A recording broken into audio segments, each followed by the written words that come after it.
Hi ಎಲ್ಲರಿಗೂ ನಮಸ್ಕಾರ. Welcome back to my channel. ಇವತ್ತು ಮಧ್ಯಾಹ್ನ ಮೇಲೆ ವ್ಲಾಗ್ ಸ್ಟಾರ್ಟ್ ಮಾಡ್ತಾ ಇದ್ದೀನಿ. ಬೆಳಗ್ಗೆ ಟಿಫನ್ಗೆ ದೋಸೆ ಮಾಡಿದ್ದೆ. ಮಕ್ಕಳೆಲ್ಲ ಸ್ಕೂಲ್ಗೆ ಹೋಗಿದ್ದಾರೆ.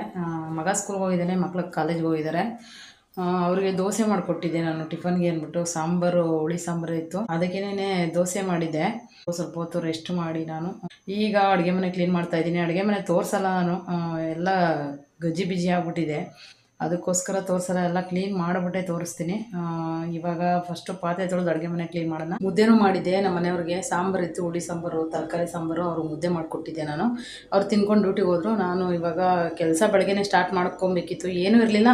ಅಡುಗೆ ಮನೆ ಕೆಲಸ ಒಂದು ಪೆಂಡಿಂಗ್ ಇತ್ತು ಅಷ್ಟೇ. ಅದು ಯಾಕೋ ಮಾಡೋಕ್ಕಾಗಿಲ್ಲ ಇವತ್ತು. ನಾನು ಸುಮ್ಮನೆ ಕೂತ್ಕೊಂಡ್ಬಿಟ್ಟೆ, ರೆಸ್ಟ್ ಮಾಡಿಬಿಟ್ಟು ಇವಾಗ ಸ್ಟಾರ್ಟ್ ಮಾಡ್ತಾಯಿದ್ದೀನಿ ನಾನು ಅಡುಗೆ ಮನೆ ಕ್ಲೀನಿಂಗು. ಫ್ರೆಂಡ್ಸ್, ಈಗ ಪಾತ್ರೆ ತೊಳೆದಿದ್ದೆಲ್ಲ ಆಯಿತು. ಪಾತ್ರೆ ತೊಳೆದೆ ಬಟ್ಟೆ ಒಣಗಾಕ್ಬಿಟ್ಟು ಬರೋಕ್ಕೆ ಹೋಗ್ಬೇಕಿತ್ತು. ಮಳೆ ಬೇರೆ ಬಂದ್ಬಿಟ್ಟು ನೋಡಿ,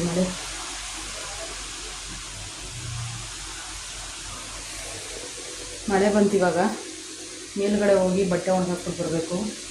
ಪಾತ್ರೆ ಎಲ್ಲ ತೊಳೆದಾಯಿತು, ಇನ್ನೂ ಕ್ಲೀನ್ ಮಾಡಿಲ್ಲ ನಾನೇನು. ಪಾತ್ರೆ ಒಂದು ತೊಳೆದಿದ್ದೀನಿ.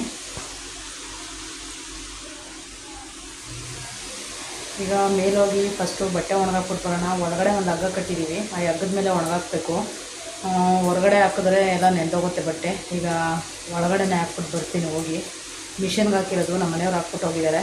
ನನಗೆ ಗೊತ್ತಿಲ್ಲ, ಹೊಸ ಬಟ್ಟೆಗಳು ಕೈಯಲ್ಲಿ ವಾಶ್ ಮಾಡೋಣ ಅಂತ ಅಂದ್ಬಿಟ್ಟು ಸಪ್ರೇಟಾಗಿ ಇಟ್ಟಿದ್ದೆ. ಅವರು ಮಿಷಿನ್ಗೆ ಹಾಕ್ಬಿಟ್ಟು ಹೊರಟೋಗಿದ್ದಾರೆ.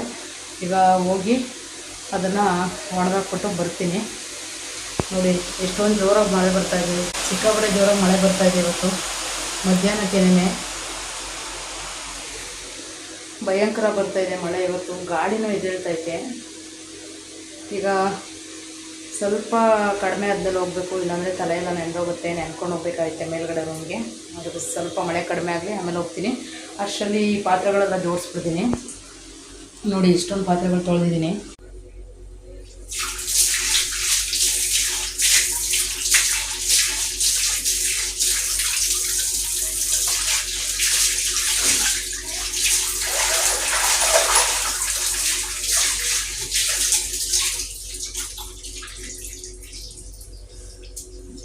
ಈಗ ಸಿಂಕೆಲ್ಲ ಉಜ್ಜಿ ತೊಳೆದಿದ್ದಾಯಿತು. ಪಾತ್ರೆಗಳು ಜೋಡಿಸ್ಕೊಂಡು ಶೆಲ್ಫ್ ಮೇಲೆಲ್ಲ ಕ್ಲೀನ್ ಮಾಡ್ಕೋಬೇಕೀಗ. ಇಷ್ಟೊಂದು ಪಾತ್ರೆಗಳು ಬೆಳಗ್ಗೆ ತಿಂಡಿ ತಿಂದಿರೋದು, ರಾತ್ರಿ ಮತ್ತು ಊಟ ಮಾಡಿದ್ದು ಒಂದೆರಡು ತಟ್ಟೆ ಇತ್ತು ಅಷ್ಟೇ. ಇಷ್ಟೊಂದು ಪಾತ್ರೆಗಳು ಬಿದ್ದಿದೆ ನೋಡಿ. ಒಂದು ಎರಡು ಸಿಂಕಲ್ಲಿ ಹಾಕ್ಬಿಟ್ರೆ ಇಷ್ಟು ಪಾತ್ರೆ ಆಗುತ್ತೆ ನಮ್ಮ ಮನೇಲಿ. ಅದಕ್ಕೆ ಅವಾಗಿಂದ ಅವಾಗ ತೊಳ್ಕೊಂಡ್ಬಿಡ್ತೀನಿ. ಅಕಸ್ಮಾತ್ ಆಗಿ ನನಗೇನಾದರೂ ಆಗಿಲ್ಲ ಅಂದರೆ ನೋಡಿ, ಇಷ್ಟು ಪಾತ್ರೆ ಇರುತ್ತೆ. ನನ್ನ ಮಕ್ಳಿಗೆ ಹೇಳಿದ್ರಷ್ಟೇ ತೊಳಿತಾರೆ, ಇಲ್ಲಾಂದರೆ ಅಲ್ಲೇ ಬಿದ್ದಿರುತ್ತೆ ಪಾತ್ರೆ. ಇಷ್ಟು ಪಾತ್ರೆ ಇದೆ ನೋಡಿ ಫ್ರೆಂಡ್ಸ್. ಇಷ್ಟನ್ನು ಈಗ ತೊಳೆದಿರೋದು. ಫ್ರೆಂಡ್ಸ್, ಈಗ ಸಜ್ಜೆ ಮೇಲೆಲ್ಲ ಕ್ಲೀನ್ ಮಾಡ್ಕೊಳ್ತಾ ಇದ್ದೀನಿ. ಇನ್ನೊಂದು ಸ್ವಲ್ಪ ಪಾತ್ರೆನೂ ಬಿತ್ತು. ಇಲ್ಲಿ ಎಲ್ಲ ಬೇರೆದಕ್ಕೆಲ್ಲ ತೆಗೆದಿಟ್ಬಿಟ್ಟು ಸಾಂಬಾರೆಲ್ಲ ನೀಟಾಗಿ ಕುಕ್ಕರೆಲ್ಲ ತೊಳೆದ್ಬಿಟ್ಟೆ ಒಂದೇ ಸಲ. ಮತ್ತೆ ಮಧ್ಯಾಹ್ನಕ್ಕೆ ತೊಳೆಯೋಕ್ಕೆ ಹೋದ್ರೆ ಆಗಲ್ಲ, ಮತ್ತೆ ಜಾಸ್ತಿ ಆಗ್ತವೆ ಅಂದ್ಬಿಟ್ಟು. ನೋಡಿ, ಇವಾಗ ಎರಡು ಸಪ್ರೇಟ್ ಪಾತ್ರೆಗೆ ಹಾಕಿ ಇದಕ್ಕೆ ಪ್ಲೇಟ್ ಮುಚ್ಚಿ ಎತ್ತಿಟ್ಬಿಡ್ತೀನಿ. ಇವಾಗ ಸಾಂಬಾರಿಗೆ ರೈಸ್ ಮಾಡ್ತೀನಿ. ಮಕ್ಕಳು 3 ಗಂಟೆ ಬಂದು ತಿನ್ಕೊತಾರೆ. ಅಂದರೆ 5:15 ಆಗೋದು ಬರೋದವರು. ನೋಡಬೇಕು, ಎಲ್ಲರೂ 5:15 ಅಷ್ಟರಲ್ಲಿ ಬರ್ತಾರೆ. ಅಷ್ಟರಲ್ಲಿ ರೈಸ್ ಮಾಡಿ ಇಟ್ಬಿಡ್ತೀನಿ. ಸ್ವಲ್ಪ ಲೈಟಾಗಿ ತಿನ್ಕೊಂಡ್ರೆ ಮತ್ತು ಸಂಜೆಗೆ ಊಟ ಲೇಟಾಗಿ ಮಾಡಿದ್ರೂ ನಡೆಯುತ್ತೆ. ಇಲ್ಲಾಂದರೆ ಹೊಟ್ಟೆ ಇಸ್ಕೊಂಡ್ಬಿಡ್ತಾರೆ ಅಂತ ಅಷ್ಟೇ. ಮಧ್ಯಾಹ್ನನೂ ಸರಿಯಾಗಿ ತಿಂದಿರಲ್ವಲ್ಲ, ಅದಕ್ಕೋಸ್ಕರ. ಈಗ ಒರೆಸಿದೆಲ್ಲ ಆಯಿತು. ಒಂದು ಸಲ ಬ್ಯಾಕ್ ಕ್ಯಾಮ್ರಾದಲ್ಲಿ ತೋರಿಸ್ಬಿಡ್ತೀನಿ. ಫ್ರಂಟ್ ಕ್ಯಾಮ್ರಾದಲ್ಲಿ ಯಾಕೋ ಸರಿಯಾಗಿ ಬರ್ತಾ ಇಲ್ಲ, ಅದಕ್ಕೆ ಬ್ಯಾಕ್ ಕ್ಯಾಮ್ರಾದಲ್ಲಿ ತೋರಿಸ್ತೀನಿ. ನೋಡಿ ಫ್ರೆಂಡ್ಸ್, ಈಗ ಎಷ್ಟು ಚೆನ್ನಾಗಿ ಕಾಣಿಸ್ತಾ ಇದೆ. ಅಡುಗೆ ಮನೆ ಈ ಥರ ಇದ್ದರೆ ಅಡುಗೆ ಮನೆಗೆ ಬರೋಕ್ಕೆ ಖುಷಿ ಆಗುತ್ತೆ. ನನಗೆ ಕೆಲಸ ಮಾಡೋದಕ್ಕೂ ಖುಷಿ ಆಗುತ್ತೆ. ಮೆಸ್ಸಿ ಆಗಿದ್ರೆ ಏನು ಮಾಡೋದಕ್ಕೆ ಇಂಟ್ರೆಸ್ಟೇ ಇರೋಲ್ಲ ನನಗೆ. ಫ್ರೆಂಡ್ಸ್, ಈಗ ಮಳೆ ನಿಂತಿದೆ. ಹೋಗಿ ಬಟ್ಟೆ ಒಣಗಾಕ್ಬಿಟ್ಟು ಬರೋಣ. ಅಡುಗೆ ಮನೆ ಕೆಲಸನೂ ಮುಗ್ದೋಯ್ತು ಮಳೆ ನಿಲ್ಲಷ್ಟರಲ್ಲಿ. ಬಟ್ಟೆ ಒಣಗಾಕ್ಬಿಟ್ಟು ಬರ್ತೀನಿ. ಒಳಗಡೆ ಒಣಗಾಕಬೇಕು. ರೂಮ್ ಒಳಗಡೆ ಒಂದು ಹಗ್ಗ ಕಟ್ಟಿದ್ದೀವಿ, ಅಲ್ಲೇ ಒಣಗಾಕಬೇಕಾಗತ್ತೆ.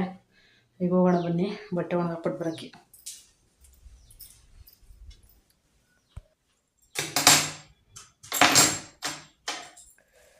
ಫ್ರೆಂಡ್ಸ್, ಮೇಲ್ಗಡೆ ಮನೆ ಕೀ ತಗೊಂಡು ಮೇಲ್ಗೆ ಹೋಗ್ತಾಯಿದ್ದೀನಿ ಈಗ ಬಟ್ಟೆ ಒಣಗಾಕೋದಕ್ಕೆ. ಕತ್ಲೆ ಸ್ವಲ್ಪ ಕಾಣಿಸ್ತಾ ಇಲ್ಲ ನೋಡಿ ಫ್ರೆಂಡ್ಸ್. ಈಗ ಮಳೆ ನಿಂತಿದೆ.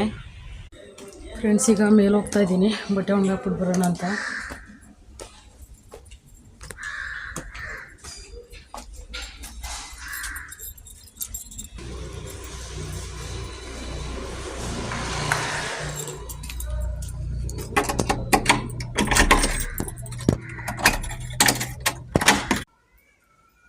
ಬಟ್ಟೆ ಎಲ್ಲ ಆಗಿದೆ.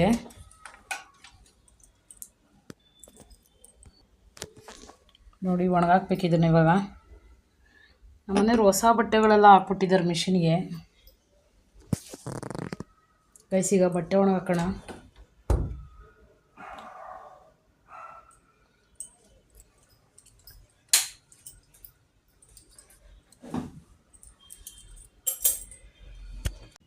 ಹಿಂದೆ ಗೋಡೆಗೆ ಹಾಕಿದ್ದೀವಲ್ಲ ಫೋಟೋ, ಅದು ನನ್ನ ಮಕ್ಕಳಿಬ್ಬರು ಚಿಕ್ಕ ಮಕ್ಕಳಿದ್ದಾಗ ಒಡ್ಸ್ಕೊಂಡಿದ್ದು ಫೋಟೋ. ಅದು ಫ್ರೇಮ್ ಹಾಕ್ಸಿಟ್ಟಿದ್ದೀವಿ. ಕೆಳಗಡೆ ಮನೇಲಿ ಹಾಕೊಳ್ಳೋಕೆ ಜಾಗ ಇಲ್ಲ, ಅದಕ್ಕೆ ಇಲ್ಲಿ ತಂದು ಹಾಕಿದ್ದೀವಿ. ಇದೊಂದು ಮೆಮೊರೀಸ್ ಉಳ್ಕೊಂಬಿಟ್ಟಿದೆ ನಮಗೆ. ಇನ್ನೊಂದು ಫೋಟೋ ಇದೆ, ಅದು ಕೃಷ್ಣನ ಫೋಟೋ ತೋರಿಸ್ತೀನಿ ನೋಡಿ. ಇದು ನಮ್ಮ ಸಂಜುದು ಕೃಷ್ಣನ ಫೋಟೋ ಓಡಿಸಿದ್ದು. ಚಿಕ್ಕ ಮಗುನಲ್ಲಿ ಎಷ್ಟು ಚೆನ್ನಾಗಿದೆ ನೋಡೋದಕ್ಕೆ. ಈಗ ದೊಡ್ಡನಾಗ್ಬಿಟ್ಟಿದ್ದಾನೆ, 9ನೇ ಕ್ಲಾಸ್ ಇವಾಗ ಆಲ್ರೆಡಿ. ಇದು ಇನ್ನೂ ಸ್ಕೂಲ್ಗೆ ಹಾಕಿರಲಿಲ್ಲ, ಆವಾಗ ತೆಗ್ಸಿದ್ದು ಫೋಟೋ ಇದು. ಇನ್ನೂ ಚಿಕ್ಕ ಮಗುನಲ್ಲಿ ಎಷ್ಟು ಚೆನ್ನಾಗಿ ಕಾಣಿಸ್ತಾ ಇದ್ದಾನೆ ನೋಡಿ ಅವಾಗ. ಫ್ರೆಂಡ್ಸ್ ಈಗ ಬಟ್ಟೆ ಎಲ್ಲ ಒಣಗಾಕಿದ್ದಾಯಿತು, ಕ್ಲಿಪ್ಪು ಕೂಡ ಹಾಕಿದ್ದಾಯಿತು. ಮತ್ತೆ ಮಳೆ ಬರೋಂಗೈತೆ, ಬಟ್ಟೆ ಎಲ್ಲ ನೆಂದೋಗುತ್ತೇನೋ. ನೆಂದ್ರೂ ನಾಳೆವರೆಗೂ ಅಲ್ಲೇ ಬಟ್ಟೆ. ಸ್ವಲ್ಪ ಡ್ರೈ ಆಗಿತ್ತು ಮಿಷಿನಲ್ಲಿ, ನೋಡೋಣ ಮಳೆ ಬರುತ್ತಾ ಇಲ್ವಾ. ಬಂದರೂ ಅಲ್ಲೇ ಇರುತ್ತೆ ಬಟ್ಟೆ, ಬರಲಿಲ್ಲ ಅಂದರೂ ಅಲ್ಲೇ ಇರುತ್ತೆ, ಬೆಳಗ್ಗೆವರೆಗೂ ಒಣಕೊಳ್ಳುತ್ತೆ. ಈಗ ಕೆಳಗಡೆ ಹೋಗೋಣ ನೋಡಿ. ಇಲ್ಲಿ ಬಟ್ಟೆ ಎಲ್ಲ ಒಣಗಾಕಿದ್ದಾಗಿದೆ. ಈ ರೀತಿ ಆ ಕಡೆ ಓನರ್ ಆಂಟಿ ಹಾಕಿದ್ದಾರೆ, ಈ ಕಡೆ ನಮ್ಮವ್ವ ಹಾಕಿದ್ದೀವಿ. ಎಲ್ಲ ಒಣಗಲಿ ಇವಾಗ. ಮತ್ತೆ ಕೆಳಗಡೆ ಹೋಗಿ ರೈಸ್ ಇಡಬೇಕೀಗ. ಫ್ರೆಂಡ್ಸ್ ಬೀಗ ಹಾಕ್ತಾಯಿದ್ದೀನಿ.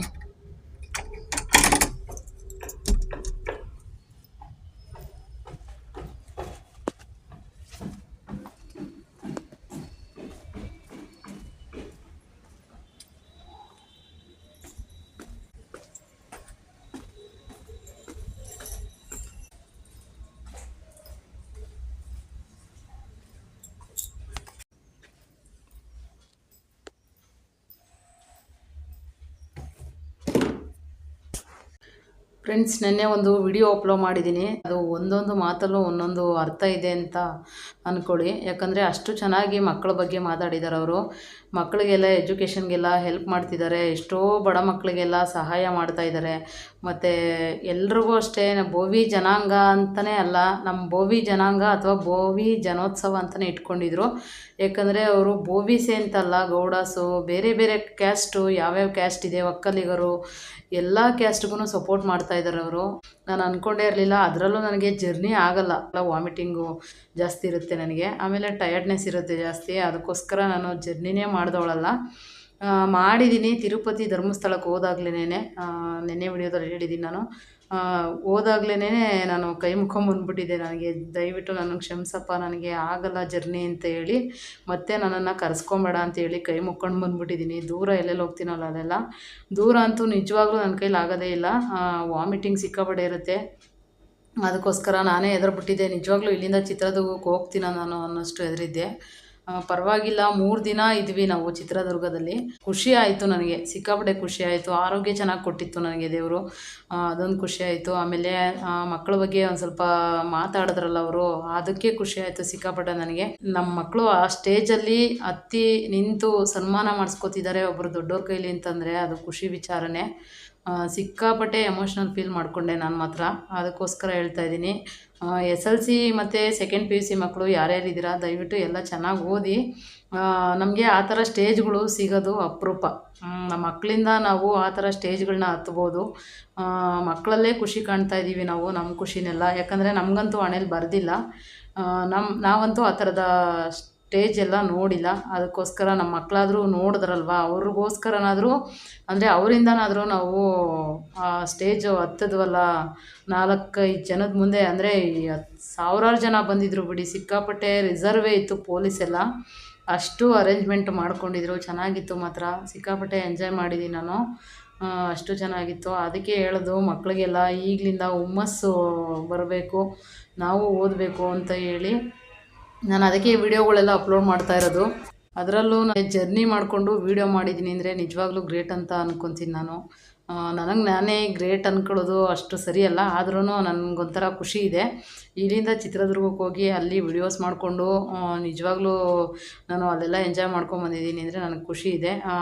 ಇನ್ನೂ ಯಾರೆಲ್ಲ ವಿಡಿಯೋಗಳು ನೋಡಿಲ್ಲ ದಯವಿಟ್ಟು ಹೋಗಿ ನೋಡಿ. ಇನ್ನೊಂದೆರಡು ವಿಡಿಯೋ ಇದೆ. ಆಮೇಲೆ ಫಿಲಮ್ ಆ್ಯಕ್ಟರ್ಸ್ಗಳೆಲ್ಲ ಬಂದಿದ್ದರು, ಕಾಮಿಡಿ ಕಿಲಾಡಿಗಳು, ಜಗ್ಗಪ್ಪ ಮತ್ತು ಸುಷ್ಮಿತಾ, ಆಮೇಲೆ ರಘುವೀರ್ ಅಂತೆ ಅವರು ಹೀರೋ ಹೆಸರು, ಮಾಯಾವಿ ಚಿತ್ರದ ಫಿಲಮ್ ಡೈರೆಕ್ಟ್ರು ಎಲ್ಲ ಬಂದಿದ್ದರು. ಆಮೇಲೆ ರಘುವೀರು ಹೀರೋ, ಟ್ರೈಲರ್ ತೋರಿಸಿದ್ರು ನಮಗೆ ಒಂದು ಸ್ವಲ್ಪ ಚೆನ್ನಾಗಿತ್ತು. ಮಾಯಾವಿ ಅಂತೆ ಅವ್ರ ಮೂವಿ ಹೆಸರು.